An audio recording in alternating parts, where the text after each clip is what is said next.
Hello, hello. Welcome to the Belong Collective. So glad you're here this morning. The Belong Collective is an inclusive, Jesus-shaped community practicing the way of love for the good of all. We're so thankful you're here today, Sunday, March 13th. Next week, this is the biggest announcement probably, we're in person. We're in person next week on the 20th. So make sure you're there. Hershey Lodge will be there on the 20th. And then we'll be there again on April 3rd. And then, really important, April 17th is our Easter Sunday celebration. Yeah. If you don't know, we launched in 2019. In June of 2019. Wow, I should know that date off the top of my head. I think the end of May, early June. Anyway, who cares? We launched in 2019. And when we launched, the next year, Easter, we didn't get to meet in person because it was the first year of coronavirus, right? And then the next year, last year, we had the same situation. We have not had an in-person Easter gathering. That's crazy to think about. We are a church who has not met in person on Easter, and we've existed coming up on 3 years. Well, before we hit the 3-year mark, we will have met in person on Easter. Not that that really matters in the sense of, obviously we can be a church, we can be a faith community without meeting on Easter. But I'm saying, I think it's really cool that we get to meet on Easter and that we get to be together on this day that is such a big celebration within our faith tradition, and ultimately an opportunity for all of us to connect again. So we're going to be at Hershey Lodge on Easter Sunday. So be there. We're planning it. We do want it to be kind of a gathering that hopefully you can bring your friends or your family to. So if you have maybe someone that you would consider bringing along, we would love that. So April 17th is Easter. Mark the calendars. Hopefully you can be there at 10 a.m. We're really looking forward to it. As far as other ways you can connect, you can go to our website, thebelongcollective.org. Lots of ways you can connect there. I'm on the website right now. I'm just going to, look around. Obviously you can give. There's ways to connect on there. Our Facebook page, our Facebook group, our Instagram, it's all under the Connect tab. If you want to click there, there's even a spot to fill out a Connect card if you want to connect. You can go and look at our story there. You can look at our mission, our values, our theology, our practice. Obviously, the calendar is there. So much there. Also, if you're ever looking for the digital gathering, I don't know where you're watching it right now. Maybe you're watching it on Facebook or maybe you're watching it on YouTube. And we do post to those independently, but we also put the link for the YouTube on our main page. So if it's ever Sunday morning, 10 a.m. and we're doing a digital gathering like we are this Sunday, and you're like scrambling to find it, just go to thebelongcollective.org, the main page. You'll see it right there and just click play and you can play it from our main page. So that's an option for you as well. I want to thank everyone for the survey results that we got back. If you're one of those who filled out the survey, thank you, thank you, thank you. Our board is continuing to go over that information, trying to just take that into account as we're making decisions, as we're thinking forward, as we're kind of visioning ahead. And we will report back once we kind of have something to report back. It's probably going to be a little bit just, it's some information to sift through, some things to work through. We will definitely share that data with you. So just give us some time to put it together, and then also some time for us to discuss kind of the findings. So the board actually, I'm recording this before we've met, but that's a little wink and a nod to the process here. But we'll be meeting we met yesterday, would have been the case, assuming the snowstorm didn't keep us from meeting yesterday. Recording before things actually happen and saying they happened, right? But the board should have met and talked about this by now. And we've also talked digitally about it, and we'll continue to be in dialogue about it. And the reason I share that with you is because I want you to know we really take your feedback seriously. We know many of you spent time and energy thinking through that survey, and we so appreciate it because we know your time is valuable, and you giving us that time to fill out that survey really has been helpful for us and will be helpful. And we're going to bring that back to you. Maybe we'll even do just a special Sunday on kind of going through some of the data and talking through some of it. But I say that just to say I'm incredibly thankful for your time on that. All right, last thing, we did something different this week. On Wednesday, we actually did a digital gathering, or if you want to call it that, it was a conversation I had with Dr. Haidachuk, whose parents were Ukrainian immigrants. And if you're interested in understanding more about the Ukrainian war, we spent 2 hours talking about the complexities, Ukrainian culture, the politics, just so much of what has transpired that if you're the type of person that's watching everything happen right now in our world, and maybe you're even like concerned about what escalation in this could mean for the whole world, but you're also really concerned for Ukrainians, and you're concerned because you're seeing it pretty consistently right now in the media. And I know seeing the images we've seen bring up all kinds of emotions. For me, it does, and I'm confident for you it does as well. With that being said, one of the things we can do is understand better from Ukrainians' perspectives what's happening, and understand the history behind it. Because usually when things get to this point, there is a history that has led to that. And so what I think is helpful was our conversation. I think that conversation, I've already got multiple people who have emailed me and said it really helped them understand what was happening. So if you want to go to, you're at the Belong Collective, maybe YouTube page or Facebook page watching this now. If you go back to the last video we posted before this, you will see that that video of me and Dr. George Haidachuk. So make sure to check that out if you didn't get a chance to, if it's something you're interested in. And yeah, give it a share to maybe some other friends who are looking to learn more about the Ukrainian war. As the church, I feel like we have an obligation to, when we see violence in our world, Jesus calls us to be peacemakers. And part of being a peacemaker is being informed of what's led to the conflict in the first place. Right now, these 2 weeks, March 1st to 14th, 3 years ago, I was in Palestine and Israel, learning about that conflict, witnessing, seeing things, being in refugee camps, hearing stories, being around conflict like this or learning about it is one of the best ways we can work to imagine peace and a way forward. To ignore the context, that's when we usually start saying, well, there's no way to solve this problem because we haven't maybe done the work to understand the problem, or we haven't seen who the power brokers within the problem are. And so I think it was a very helpful conversation. Did we solve any problems? No. But at the same time, we can expand our understanding. We can learn more about a culture that we maybe probably couldn't identify on a map a month ago. I don't know, maybe not. Maybe you're really good geographically. That was a little bit of just my own humility. The world is big, right? And so, learning about other places, being, the type of people who want to understand the complexities of conflict, so that we can champion peace, even in the way we talk about it here right now. We can be championing peace. And so I hope that helped you, served you, something that you might find in the midst of this very tense time, very emotional time, a way of connecting to this conflict in a potentially helpful way. With that being said, thank you for being here today. Again, if you need more information about the Belong Collective, thebelongcollective.org. If you want to contact me directly, justin@thebelongcollective.org. Thanks for being with us this Sunday.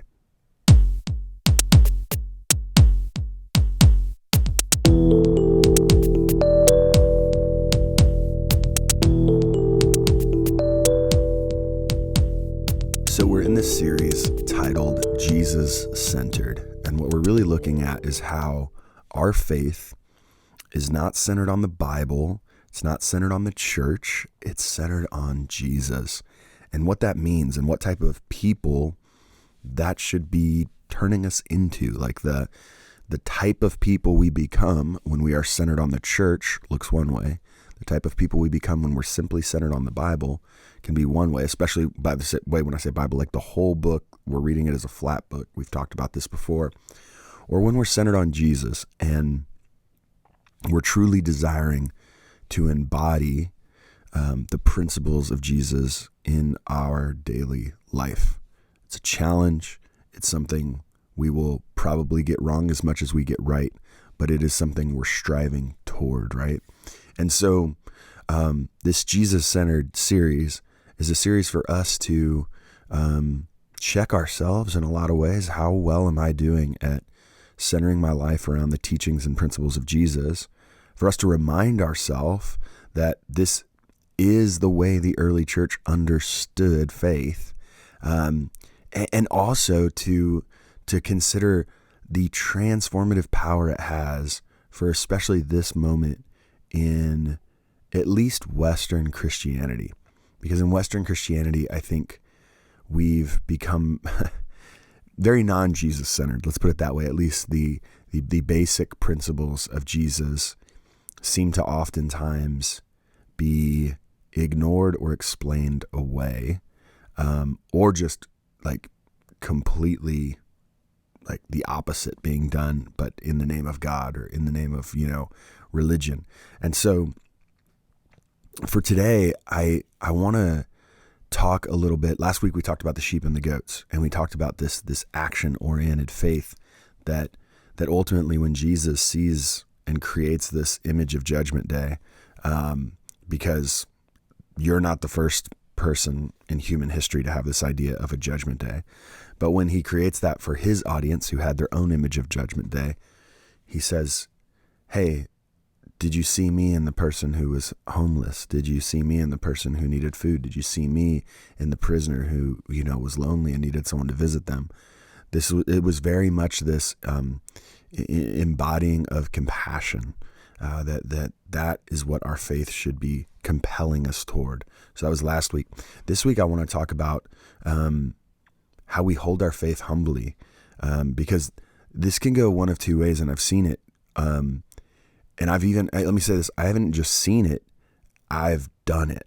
So I want to own my own failure in this particular regard. So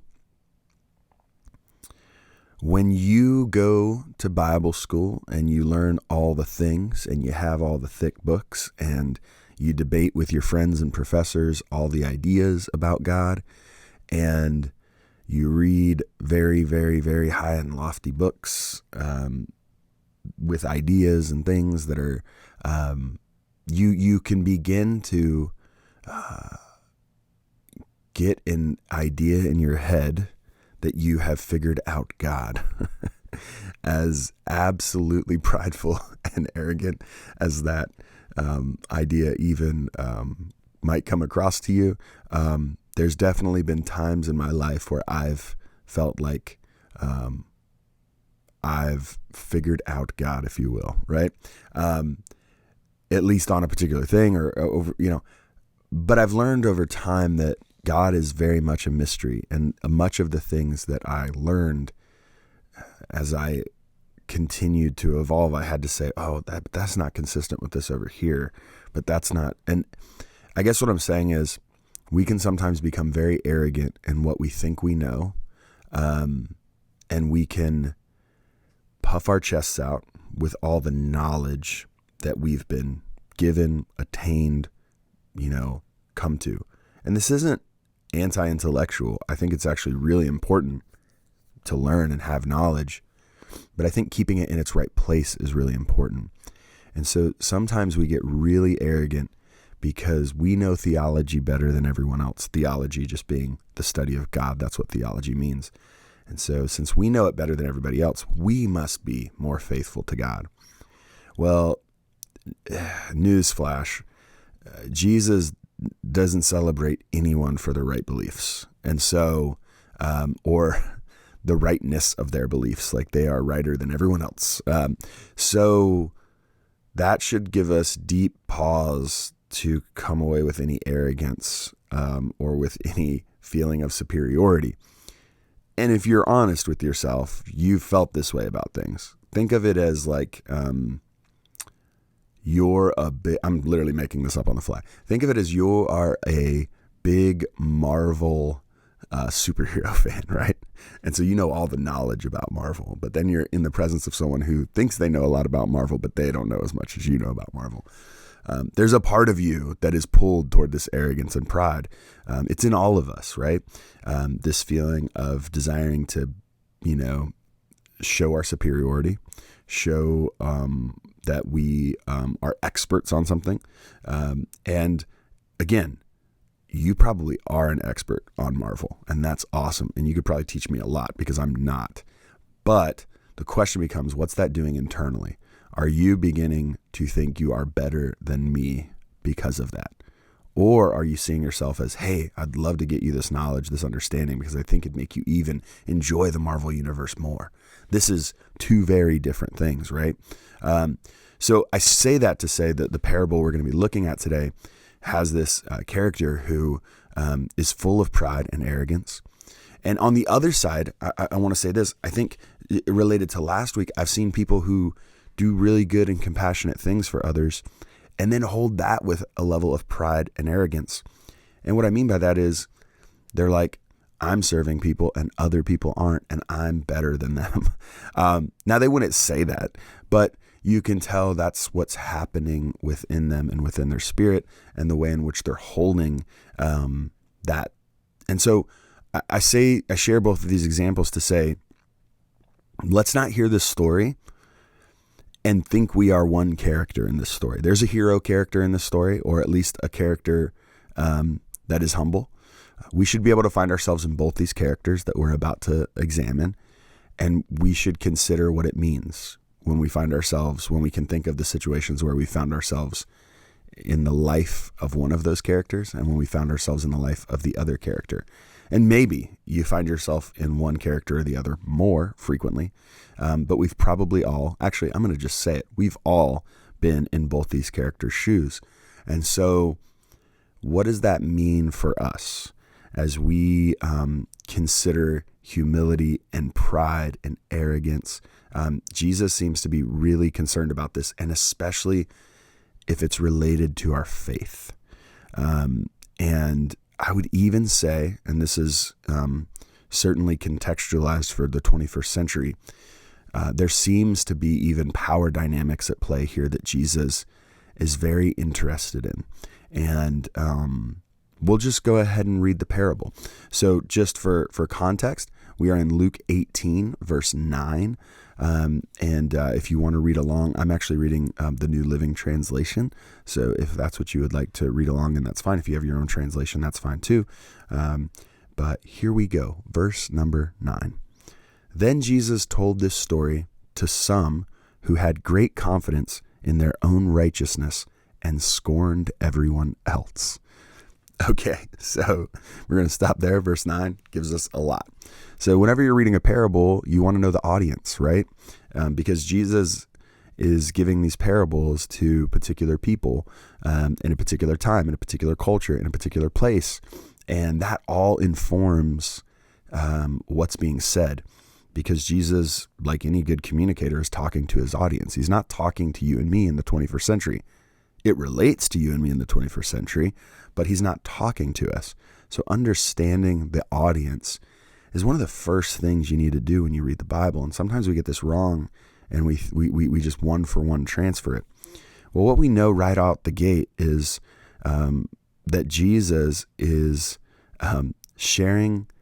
talking to people who are self-righteous, and not just self-righteous, but that they scorn everyone else. This means like they are they're spitting fire to everyone else. They are burning up everyone else with making them feel terrible because they're not as righteous as they are. So we're probably looking at a Pharisee here, or a group of Pharisees, maybe some Sadducees in there, who obey the law to the letter of the law, but have very little compassion, have very little understanding, very rigid, very self-righteous, obviously the text even says, confident in their own self, or in their own righteousness. So self-righteous. Jesus was thrust into this world where this audience and this group within this culture was the elite. They were the not just the religious elite, but there was a political power attached to this as well. And so there's this, you can't divorce this from faith. Obviously, that would be the central piece here, that their righteousness, right? But they also feel this sense of being above others, and probably are economically, just all the socioeconomics would probably be that they are above most people within this culture, outside of maybe tax collectors. Now, tax collectors were hated, but they might have had a little more financial situation where they would be better off, right? I say this to say we can't divorce this from the power dynamics that are existing in the day, that Jesus is about to introduce someone in the story. When he shares the story, he's going to introduce a power dynamic, and we might not see that because we don't live in that time, right? In a power dynamic of social equity, right? Not a power dynamic of economics. We'll talk about that in a moment, but a power dynamic of the way in which they're seen by their culture. Here's an example. In our culture, if you are a 9-to-5 tie, or, you're dressing up for work, let's just say businessman, businesswoman. We'll just say that, right? I don't know. But you're 9-to-5, right? You've got a good job. You've got 2.5 kids and the white picket fence, fill in the blank, whatever you want to say, right? Give your image of, whatever that is. And you compare that to someone who is a heroin addict, right? These would be two very different beliefs about people within our culture. Are they accurate? That's the question, right?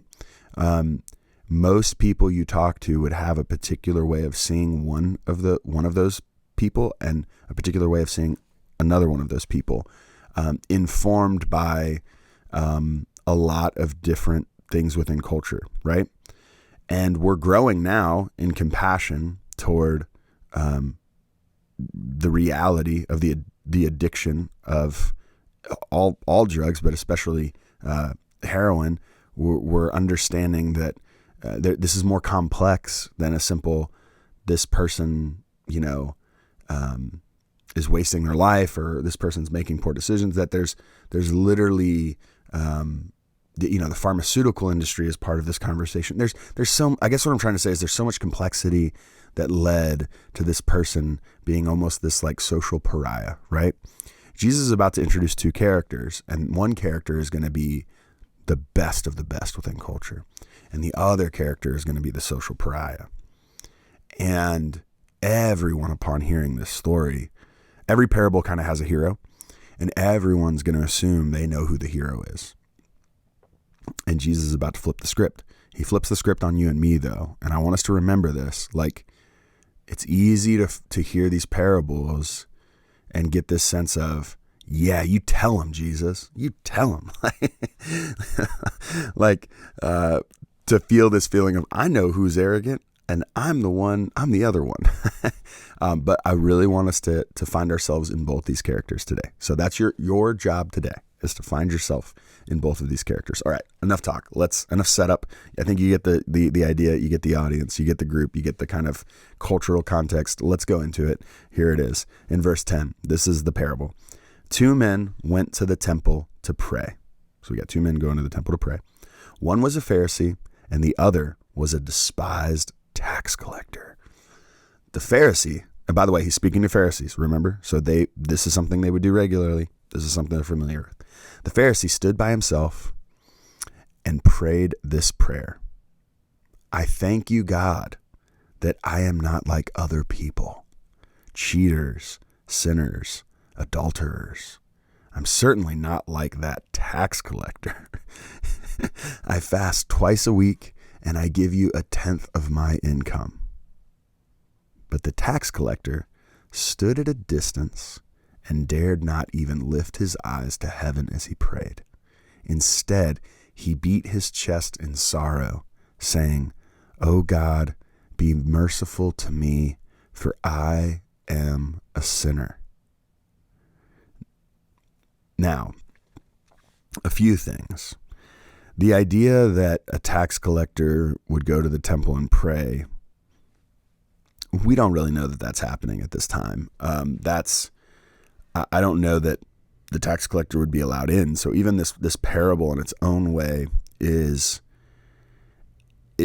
probably pressing the boundaries of what is actually happening within the culture at that time. And that's exactly what parables are supposed to do. They're supposed to create this, usually using a little bit of hyperbole or a little bit of imagination, whatever you want to call it, to create a scenario, right? It's very unlikely that Pharisees are having to go to the temple and pray around tax collectors. They've done their job in keeping a nice thick line between them and those people. But if they were to show up in the temple, the idea of one of them praying, thanking God that they're not like that person, is very believable in this context, right? Have you ever prayed to God and thanked him that you are not like someone else? Have you ever just thought that?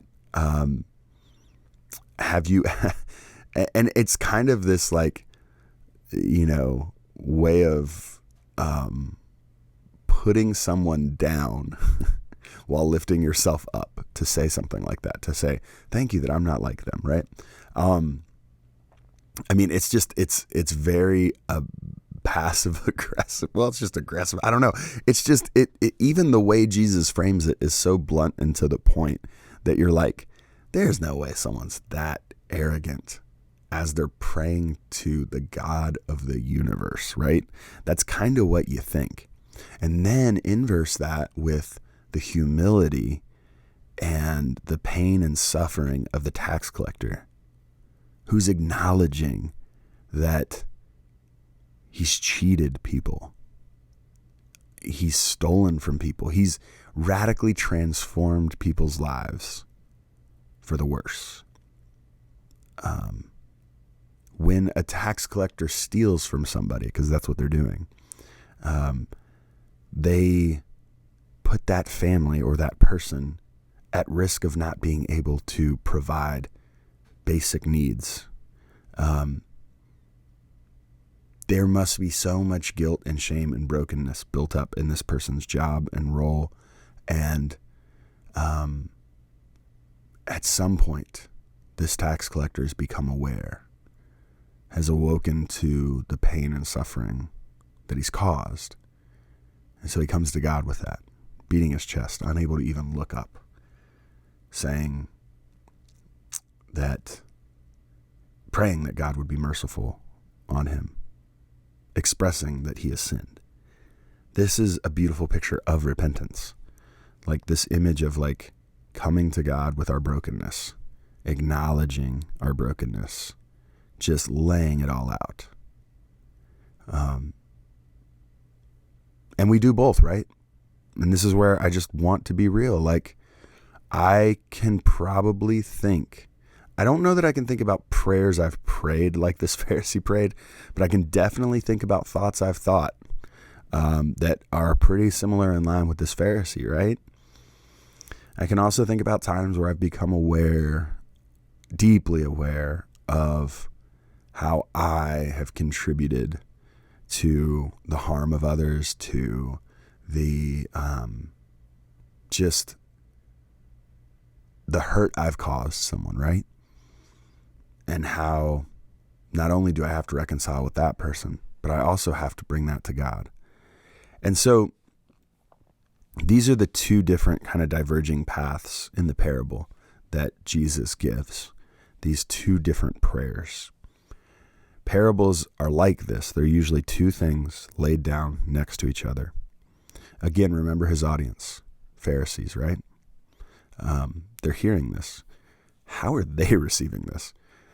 At the end of this just portion, we still got more left, but just at the end of here, they're probably thinking, well, yeah, but like, I don't know, maybe there's all these like excuses coming to their mind. I love to think, I love to consider, like, if I could just see everything through Jesus's eyes, in the sense of seeing the Pharisees' responses to Jesus, like just, not necessarily their verbal responses, but just their like emotional responses of body language and probably visible frustration with, being the villain in this story, because that's what they turn into, right? But the truth is, the villain is all of us. It's not just the Pharisees. It's so easy for us to be like, I am nothing like a Pharisee.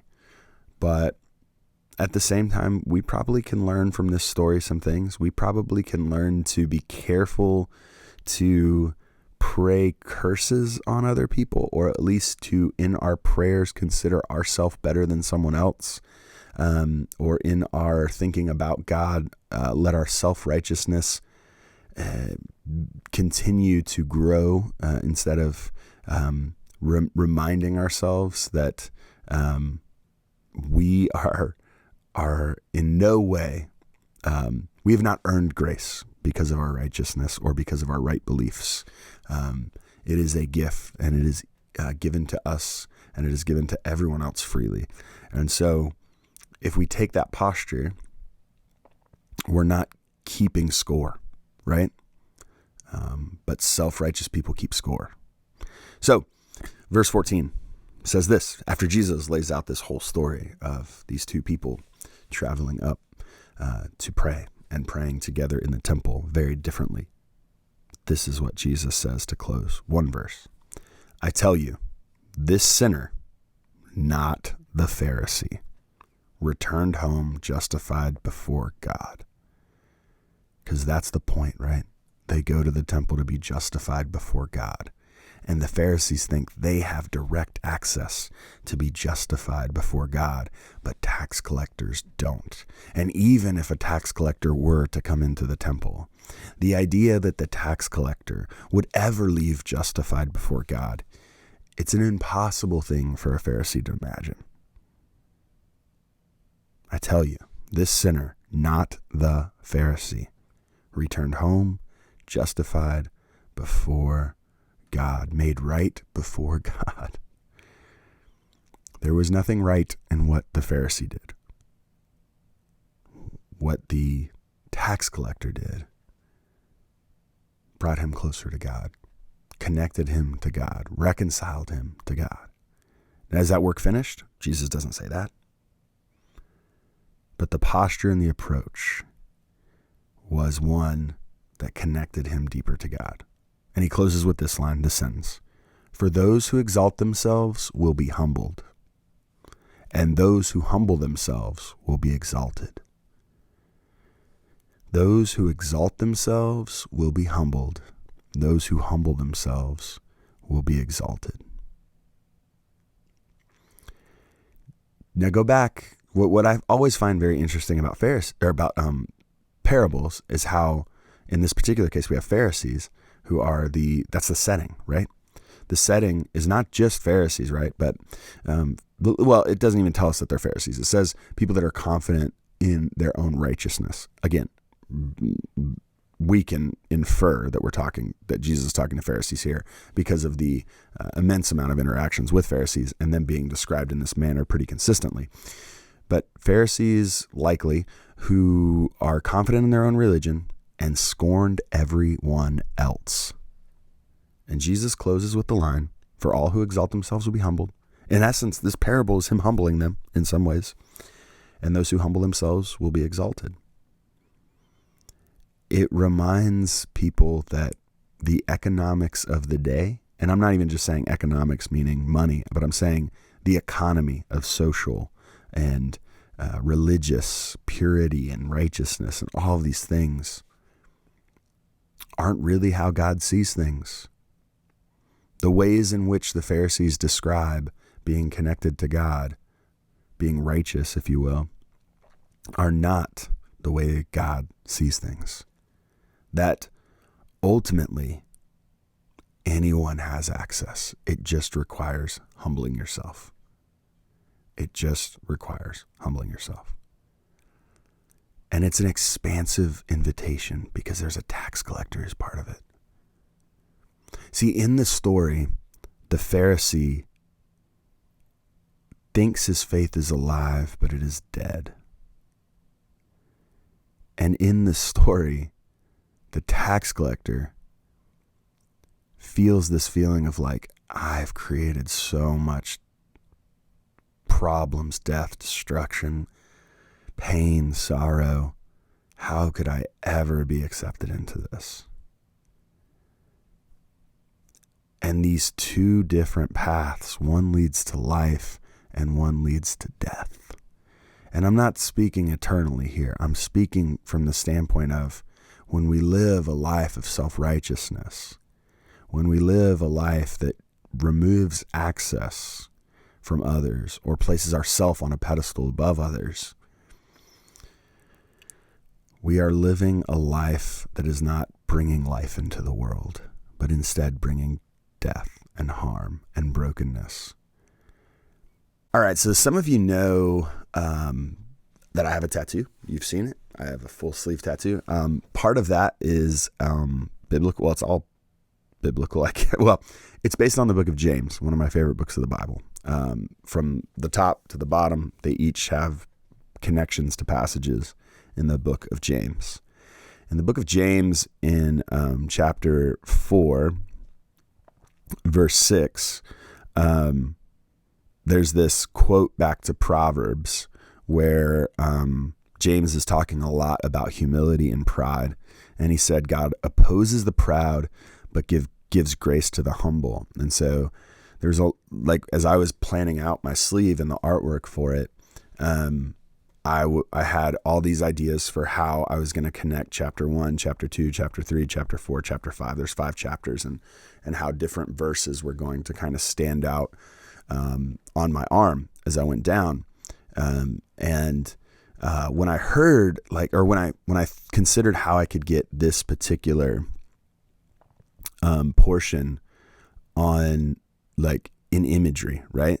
I immediately went to this story of this tax collector and this Pharisee who go to the temple to pray.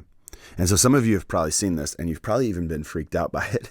If you've seen my, this is not the right option to show you this tattoo, but I'll do my best. But you've maybe seen this image that I have on my arm. Maybe I'll take a picture of it and show it to you. If I do, you'll see it right now, maybe, because I don't know that you can see it here without me going upside down. But I have a skeleton, you'll see that, standing in a robe, looking like a Pharisee, right? And next to that, you have these pillars, which represent the temple. They're in the temple together. The pillar in front of the Pharisee is fallen over, and the Pharisee's obviously a skeleton, dead, right? But you have this other image, this other person who's bent down on the ground, beating their chest. The pillar behind them is standing, still beaten up, but still standing. And there's light shining on that particular individual. And this represents the tax collector and the Pharisee, and that there is life when we humble ourselves, and there is death and destruction when we have self-righteousness, pride in ourselves. And so I share that because, whatever, it's a tattoo, who cares? But I share that to say, I think this is a very important parable, to me at least, a reminder to be very cautious. And I know as a spiritual guide myself, you could argue in a lot of ways there's a lot of connections to me and 2,000 years ago Pharisees were both pastors of sorts and leaders. Obviously, so many dynamics are different between then and now, but I say that to say the trap of becoming self-righteous because you think you know more than others, or because you think you're better than others, or because you think you are the one who kept your nose clean and they didn't. However you want to define that, that's a trap. And we all need reminders to be very cautious, because usually we're ensnared in that trap before we even realize it.